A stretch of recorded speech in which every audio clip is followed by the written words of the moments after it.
എല്ലാ വിദ്യാർത്ഥികൾക്കും പുതിയൊരു വീഡിയോയിലേക്ക് സ്വാഗതം. ഈ വർഷത്തെ കാലിക്കറ്റ് യൂണിവേഴ്സിറ്റി ഡിഗ്രി കോഴ്സുകളിലേക്കുള്ള പ്രവേശനത്തിൻ്റെ ഭാഗമായിട്ടുള്ള സെക്കൻഡ് അലോട്ട്മെൻറ്റ് പ്രകാരം അലോട്ട്മെൻറ്റ് ലഭിച്ച വിദ്യാർത്ഥികൾക്കുള്ള അഡ്മിഷൻ നാളെ അവസാനിക്കും. അതായത് ജൂലൈ 4-ാം തീയതി അവസാനിക്കും. നേരത്തെ ജൂലൈ 2-ാം തീയതി വരെ ഉണ്ടായിരുന്ന അഡ്മിഷൻ ജൂലൈ 4-ാം തീയതി വരെയായിട്ട് നീട്ടിയിട്ടുണ്ട്. അതിനാൽ തന്നെ സെക്കൻഡ് അലോട്ട്മെൻറ്റിന് ശേഷം മാൻഡേറ്ററി ഫീ പേയ്മെൻറ്റ് ചെയ്യാൻ പറ്റാതിരുന്ന വിദ്യാർത്ഥികൾക്ക് മാൻഡേറ്ററി ഫീ പേയ്മെൻറ്റ് ചെയ്തുകൊണ്ട് വിദ്യാർത്ഥികൾക്ക് അലോട്ട്മെൻറ്റ് ലഭിച്ചിട്ടുള്ള കോളേജുകളിൽ നാളെ വൈകുന്നേരം 4 മണിക്കാൻ പോയിട്ട് അഡ്മിഷൻ നേടാവുന്നതാണ്. അപ്പോൾ വിദ്യാർത്ഥികൾക്ക് നിങ്ങളുടെ അലോട്ട്മെൻറ്റ് ഇതുവരെ നിങ്ങൾ നോക്കിയിട്ടില്ലെങ്കിൽ admission.uc.ac.in/admission എന്നുള്ള പേജ് ഓപ്പൺ ചെയ്ത ശേഷം FIUGP എന്നുള്ള ലിങ്കിൽ ക്ലിക്ക് ചെയ്തുകൊണ്ട് ഈ ഒരു പേജിലേക്ക് പ്രവേശിക്കാവുന്നതാണ്. അതിനുശേഷം വിദ്യാർത്ഥികൾക്ക് FIUGP 2026-27 സെക്കൻഡ് അലോട്ട്മെൻറ്റ് എന്നുള്ള ലിങ്കിൽ നിങ്ങൾക്ക് ക്ലിക്ക് ചെയ്യാവുന്നതാണ്. അപ്പോൾ ആ ഒരു ലിങ്കിൽ ക്ലിക്ക് ചെയ്യുന്ന സമയത്ത് ഈ ഒരു പേജിലേക്കാണ് പോവുക. ഇവിടെ നിങ്ങളുടെ ഈ ഒരു ക്യാപ്പ് ഐ ഡിയും സെക്യൂരിറ്റി കീയും കൊടുത്തുകൊണ്ട് ലോഗിൻ ചെയ്യാവുന്നതാണ്. ക്യാപ്പ് ഐ ഡിയോ സെക്യൂരിറ്റി കീയോ മറന്നു പോയിട്ടുണ്ടെങ്കിൽ താഴെയുള്ള ഫോർഗോട്ട് ലോഗിൻ ക്രെഡൻഷ്യൽസ് ക്ലിക്ക് ചെയ്യുക എന്നുള്ള ലിങ്കിൽ ക്ലിക്ക് ചെയ്തുകൊണ്ട് വിദ്യാർത്ഥികൾക്ക് നിങ്ങളുടെ രജിസ്ട്രേഷൻ ടൈപ്പ് സെലക്ട് ചെയ്ത് കൊടുത്ത ശേഷം ഇമെയിൽ ഐ ഡിയും അതുപോലെ തന്നെ നിങ്ങളുടെ മൊബൈൽ നമ്പറും കൊടുത്ത് സബ്മിറ്റ് ചെയ്യാവുന്നതാണ്. അപ്പോൾ ഇത്രയും കൊടുത്ത് സബ്മിറ്റ് ചെയ്ത് കഴിഞ്ഞാൽ നിങ്ങൾക്ക് അടുത്ത പേജിൽ സെൻഡ് OTP ഓപ്ഷൻ കാണാൻ പറ്റും. അതിൽ ക്ലിക്ക് ചെയ്തുകൊണ്ട് നിങ്ങളുടെ ഫോണിലേക്ക് വരുന്ന OTP നിങ്ങൾക്ക് നൽകാവുന്നതും സബ്മിറ്റ് ചെയ്യാവുന്നതുമാണ്. അപ്പോൾ നിങ്ങളുടെ ഈ ഒരു ക്യാപ്പ് ഐ സെക്യൂരിറ്റി കീയും കാലിക്കറ്റ് യൂണിവേഴ്സിറ്റി ഇമെയിലായിട്ട് നിങ്ങൾക്ക് അതുപോലെ SMS ആയിട്ട് നിങ്ങൾക്ക് അയച്ചു തരുന്നതായിരിക്കും. അതിനുശേഷം നിങ്ങളുടെ ക്യാപ്പ് ഐഡിയും സെക്യൂരിറ്റി കീയും കൊടുത്ത് നിങ്ങൾക്ക് ലോഗിൻ ചെയ്യാവുന്നതാണ്. അപ്പോൾ ലോഗിൻ ചെയ്ത് കഴിഞ്ഞാൽ നിങ്ങൾ നിങ്ങളുടെ പ്രൊഫൈൽ പേജിലേക്ക് പോകുന്നതും അവിടെ നിങ്ങൾക്ക് നിങ്ങളുടെ അപ്ലിക്കേഷൻ സ്റ്റാറ്റസ് അല്ല അലോട്ട്മെൻറ്റ് സ്റ്റാറ്റസ് ലിങ്ക് ഉണ്ടാവും.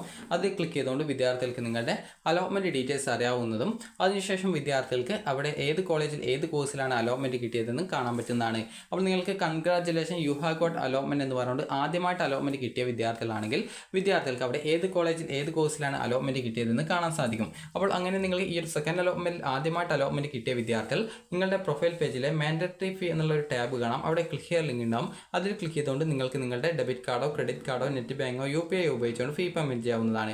UPI ഫീ പേയ്മെൻറ്റ് ചെയ്യുന്ന സമയത്ത് ചില സമയത്ത് വിദ്യാർത്ഥികൾക്ക് പേയ്മെൻറ്റ് ഫൈൽഡുമായി ബന്ധപ്പെട്ട് അതായത് ട്രാൻസാക്ഷൻ ഫൈൽഡ് ആവുന്നതുമായി ബന്ധപ്പെട്ട് ഇഷ്യൂ ഉണ്ടാവാറുണ്ട്. അതുകൊണ്ട് തന്നെ നിങ്ങൾക്ക് മറ്റ് മെത്തേഡ് അതായത് ഈ ഒരു നെറ്റ് ബാങ്കോ അതുപോലെ തന്നെ ഡെബിറ്റ് കാർഡോ ക്രെഡിറ്റ് കാർഡോ ഉപയോഗിച്ചുകൊണ്ട് ഒരു ഫീ പേയ്മെൻറ്റ് നടത്താവുന്നതാണ്. ഇങ്ങനെ ഫീ പേയ്മെൻറ്റ് നടത്തുമ്പോൾ അത് 610 രൂപയാണ് ഫീസ്. അതുപോലെ തന്നെ SC ST അതുപോലെ OICക്ക് തുല്യമായിട്ടുള്ള ഏകദേശം 30ഓളം സമുദായത്തിൽപ്പെട്ട വിദ്യാർത്ഥികൾക്ക് 155 രൂപയാണ് ഫീസ് വരുന്നത്. അപ്പോൾ ഈ ഒരു ഫീസ് വിദ്യാർത്ഥികൾക്ക് അടച്ചു കഴിഞ്ഞാൽ നിങ്ങൾക്ക് അതിൻ്റെ റെസിപ്റ്റ് നിങ്ങൾക്ക് നിങ്ങളുടെ പ്രൊഫൈൽ പേജിലെ ചലാൻ റെസിപ്റ്റ് എന്നുള്ള ടാബ് കാണാൻ പറ്റും. അവിടെയുള്ള ക്ലിക്ക് ലിങ്കിൽ ക്ലിക്ക് ചെയ്തുകൊണ്ട് നിങ്ങൾക്ക് നിങ്ങളുടെ ചലാൻ്റെ ആ ഒരു മാൻഡേറ്ററി ഫീ റെസിപ്റ്റ് എന്നുള്ള ലിങ്ക് ആ ഒരു പേജിൽ വന്നിട്ടുണ്ടാവും. അത് ക്ലിക്ക് ചെയ്തുകൊണ്ട് നിങ്ങൾക്ക് നിങ്ങളുടെ ചലാൻ റെസിപ്റ്റ് അതായത് മാൻഡേറ്ററി ഫീ റെസിപ്റ്റ് നിങ്ങൾക്ക് ഡൗൺലോഡ് ചെയ്ത് എടുക്കാവുന്നതാണ്. ഇതിനുശേഷം വിദ്യാർത്ഥികൾ ശ്രദ്ധിക്കേണ്ടത് നിങ്ങൾക്ക് അഡ്മിറ്റ് കാർഡ് എന്ന് പറഞ്ഞിട്ട് ഒരു ടാബോ അതല്ലെങ്കിൽ നിങ്ങൾക്ക് ഈ ഒരു നിങ്ങളുടെ ചലാൻ റെസിപ്റ്റ് പേജിൽ ആ ഒരു അഡ്മിറ്റ് കാർഡ് എന്ന് പറഞ്ഞിട്ടുള്ള ഒരു ലിങ്കോ വന്നിട്ടുണ്ടാവും. അതിൽ ക്ലിക്ക് ചെയ്തുകൊണ്ട് നിങ്ങൾക്ക് നിങ്ങളുടെ ഈ ഒരു അഡ്മിറ്റ് കാർഡിൻ്റെ ആ ഒരു ലിങ്ക് ക്ലിക്ക് ചെയ്ത് അഡ്മിറ്റ് കാർഡ് ഡൗൺലോഡ് ചെയ്ത് എടുക്കാവുന്നതാണ്. അഡ്മിറ്റ് കാർഡ് ഡൗൺലോഡ് ചെയ്തെടുത്ത ശേഷം വിദ്യാർത്ഥികൾക്ക് അലോട്ട്മെൻറ്റ് കിട്ടിയിട്ടുള്ള കോളേജിൽ ജൂലൈ 4-ാം തീയതി വൈകുന്നേരം 4 മണിക്ക് മുമ്പായിട്ട് ആവശ്യമായിട്ടുള്ള ഡോക്യുമെൻസും അതുപോലെ തന്നെ പെർമനൻറ്റ് അഡ്മിഷൻ ആണ് എടുക്കുന്നതെങ്കിൽ അതായത് നിങ്ങൾ ആ ഒരു കോളേജിൽ സ്ഥിരമായിട്ട് തന്നെ ജോയിൻ ചെയ്യാനാണ് ആഗ്രഹിക്കുന്നതെങ്കിൽ ഫീസും എടുത്തുകൊണ്ട് പോയിട്ട് അഡ്മിഷൻ നേടാം. ഇനി അതേസമയം നിങ്ങൾ ടെമ്പററി അഡ്മിഷനാണ് എടുക്കുന്നതെങ്കിൽ ഫീസ് എടുക്കാതെ നിങ്ങൾക്ക് മറ്റ് ഡോക്യുമെൻറ്റ്സും ഒക്കെ എടുത്തുകൊണ്ട് പോയിട്ട് നിങ്ങൾക്ക് ആ ഒരു പെർമനൻറ്റ് രീതിയിൽ തന്നെ ആയിട്ട് അതായത് ഏകദേശം ടെമ്പററി മോഡലായിട്ട് നിങ്ങൾക്ക് അഡ്മിഷൻ എടുക്കാൻ സാധിക്കും. അപ്പോൾ നിങ്ങൾ അഡ്മിഷൻ നേടുന്ന സമയത്ത് നിങ്ങളുടെ TC ഒഴികെയുള്ള മറ്റെല്ലാവിധ ഡോക്യുമെൻറ്റ്സും നിങ്ങൾക്ക് കോളേജിൽ നിന്ന് തിരിച്ചു തരുന്നതായിരിക്കും. അപ്പോൾ ഈ ഒരു ആ ഒരു ഡോക്യുമെൻറ്റ്സ് ഒക്കെ എടുത്തുകൊണ്ട് നിങ്ങൾക്ക് വെരിഫിക്കേഷന് ശേഷം നിങ്ങളുടെ അഡ്മിഷൻ അവിടെ പെർമനൻ്റ് ആയിട്ട് എടുത്ത ശേഷം വിദ്യാർത്ഥികൾക്ക് പിന്നീട് ആ ഒരു തേർഡ് അലോട്ട്മെൻറ്റിൽ ആവശ്യമുള്ളവർക്ക് പങ്കെടുക്കാവുന്നതാണ്.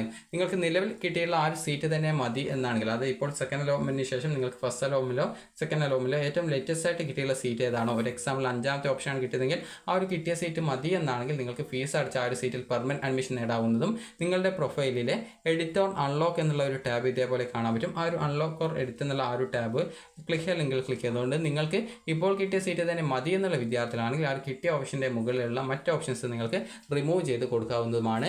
അങ്ങനെയെങ്കിൽ അടുത്ത തേർഡ് അലോട്ട്മെൻറ്റിലേക്ക് നിങ്ങളെ പരിഗണിക്കാതിരിക്കുകയും നിങ്ങൾക്ക് ഇപ്പോൾ കിട്ടിയ സീറ്റിൽ നിങ്ങളവിടെ പെർമനൻറ്റ് അഡ്മിഷൻ നേടിയതുകൊണ്ട് തന്നെ ആ ഒരു സീറ്റ് അവിടെ നിങ്ങൾക്ക് കൺഫേം ആവുകയും ചെയ്യുന്നതായിരിക്കും. ഇനി ഇപ്പോൾ കിട്ടിയ സീറ്റിനോട് താല്പര്യമില്ലാത്ത വിദ്യാർത്ഥികൾക്ക് ഹയർ ഓപ്ഷനിലേക്ക് അടുത്ത അലോട്ട്മെൻറ്റിൽ പരിഗണിക്കപ്പെടണമെന്നുണ്ടെങ്കിൽ ഹയർ ഓപ്ഷൻസ് നിങ്ങൾ റിമൂവ് ചെയ്യാതിരിക്കാവുന്നതാണ്. അതുപോലെ തന്നെ നിങ്ങൾക്ക് ഒരു ജൂലൈ 6-7 തീയതികളായിട്ട് നിങ്ങൾക്ക് ഓപ്ഷൻ എഡിറ്റിംഗ് ചെയ്യാനുള്ള സൗകര്യമുണ്ട്. ആ ഒരു ഘട്ടത്തിൽ നിങ്ങൾക്ക് ഓപ്ഷൻ റീ അറേഞ്ച് ചെയ്യുകയോ അതല്ലെങ്കിൽ ഏതെങ്കിലും കോളേജ് കോഴ്സുകൾ കൂട്ടിച്ചേർക്കുകയൊക്കെ ചെയ്യാനുള്ള സൗകര്യമുണ്ടാകും. അപ്പോൾ ആ ഒരു ഘട്ടത്തിൽ നിങ്ങൾക്ക് താല്പര്യമുള്ള കോളേജ് കോഴ്സുകൾ മാത്രം ഓപ്ഷണൽ ലിസ്റ്റിലേക്ക് ആഡ് ചെയ്യാവുന്നതും അതിനുശേഷം പിന്നീട് അടുത്ത തേർഡ് അലോട്ട്മെൻറ്റിൽ മറ്റൊരു ഓപ്ഷനിലേക്ക് നിങ്ങൾക്ക് മാറ്റം കിട്ടുകയാണെങ്കിൽ പുതുതായിട്ട് കിട്ടുന്ന കോളേജ് കോഴ്സിലേക്ക് നിങ്ങൾ നിർബന്ധമായിട്ടും മാറേണ്ടതായിട്ട് വരുന്നതായിരിക്കും. ആദ്യം കിട്ടിയ സീറ്റ് പുതിയൊരു കോളേജ് കോഴ്സ് കിട്ടുന്ന സാഹചര്യത്തിൽ നഷ്ടമാവുന്നതുമായിരിക്കും.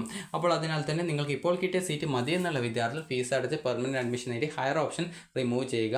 ഹയർ ഓപ്ഷൻ നിലനിർത്തുകയാണെങ്കിൽ വിദ്യാർത്ഥികളെ ഉറപ്പായിട്ടും അടുത്ത തേർഡ് അലോട്ട്മെൻറ്റിലേക്ക് പരിഗണിക്കുന്നതും അതുപോലെ തന്നെ തേർഡ് അലോട്ട്മെൻറ്റ് എഡിറ്റ് ചെയ്യാനുള്ള സൗകര്യം ഉപയോഗിച്ചുകൊണ്ട് ഓപ്ഷൻ കൂട്ടിച്ചേർക്കുന്ന വിദ്യാർത്ഥികളെയും തേർഡ് അലോട്ട്മെൻറ്റിലേക്ക് പരിഗണിക്കുന്നതും പുതുതായിട്ട് മറ്റൊരു കോളേജ് കോഴ്സിലേക്ക് മാറ്റം കിട്ടുകയാണെങ്കിൽ വിദ്യാർത്ഥികൾ നിർബന്ധമായിട്ടും പുതുതായിട്ട് കിട്ടുന്ന കോളേജ് കോഴ്സിൽ ജോയിൻ ചെയ്യേണ്ടതായിട്ട് വരികയും ചെയ്യുന്നതായിരിക്കും. അപ്പോൾ വിദ്യാർത്ഥികൾക്ക് ഈ ഒരു വീഡിയോ ഉപകാരപ്രദമായിട്ടുണ്ടെന്ന് കരുതുന്നു. ഹയർ ഓപ്ഷൻ റിമൂവ് ചെയ്യാനുള്ള സൗകര്യം നിങ്ങളുടെ പ്രൊഫൈലിലെ അൺലോക്ക് ഓർ എഡിറ്റ് എന്നുള്ള ആ ഒരു സൗകര്യം ഉപയോഗിച്ചുകൊണ്ട് നിങ്ങൾക്ക് ചെയ്യാവുന്നതാണ്. അതുപോലെ ഹയർ ഓപ്ഷൻസിൽ പുതിയ കോളേജ് കോഴ്സുകൾ കൂട്ടിച്ചേർക്കണം എന്നുള്ളവർ ഇപ്പോൾ ഓപ്ഷൻ എഡിറ്റ് ചെയ്യേണ്ട ആവശ്യമില്ല. നിങ്ങൾക്ക് ജൂലൈ 6-7 തീയതികളായിട്ട് ഓപ്ഷൻ എഡിറ്റ് ചെയ്യാനുള്ള സൗകര്യം ഉപയോഗിച്ചുകൊണ്ട് പുതുതായിട്ട് കോളേജ് കോഴ്സുകളൊക്കെ നിങ്ങൾക്ക് ആവശ്യമെങ്കിൽ കൂട്ടിച്ചേർക്കാവുന്നതാണ്. അപ്പോൾ വിദ്യാർത്ഥികൾക്ക് ഈ നിലവിൽ ഇപ്പോൾ എഡിറ്റ് ചെയ്യുന്ന വിദ്യാർത്ഥികൾക്കും ആ ഒരു ഘട്ടത്തിലും എഡിറ്റിംഗ് സൗകര്യം ലഭ്യമായിരിക്കും. അപ്പോൾ നിങ്ങൾക്ക് ഈ ഒരു വീഡിയോ ഉപകാരപ്രദമായിട്ടുണ്ടെന്ന് കരുതുന്നു. അതുപോലെ തന്നെ ഇപ്പോൾ കിട്ടിയ സീറ്റ് മതി എന്നുള്ള വിദ്യാർത്ഥികൾ ഈ ജൂലൈ 4 അതായത് നാളെ വൈകുന്നേരം 4 മണിക്കുമായിട്ട് നിങ്ങൾക്ക് വേണ്ടാത്ത ഹയർ ഓപ്ഷൻസ് ഉണ്ടെങ്കിൽ അതിനെ റിമൂവ് ചെയ്ത് അൺലോക്ക് ഓർ എഡിറ്റ് ഓപ്ഷൻ ഉപയോഗിച്ച് റിമൂവ് ചെയ്യേണ്ടതാണ്. അപ്പോൾ നിങ്ങൾക്ക് ഈ ഒരു വീഡിയോ ഉപകാരപ്രദമായിട്ടുണ്ടെങ്കിൽ ലൈക്ക് ചെയ്യുക, ഷെയർ ചെയ്യുക. Thank you for watching.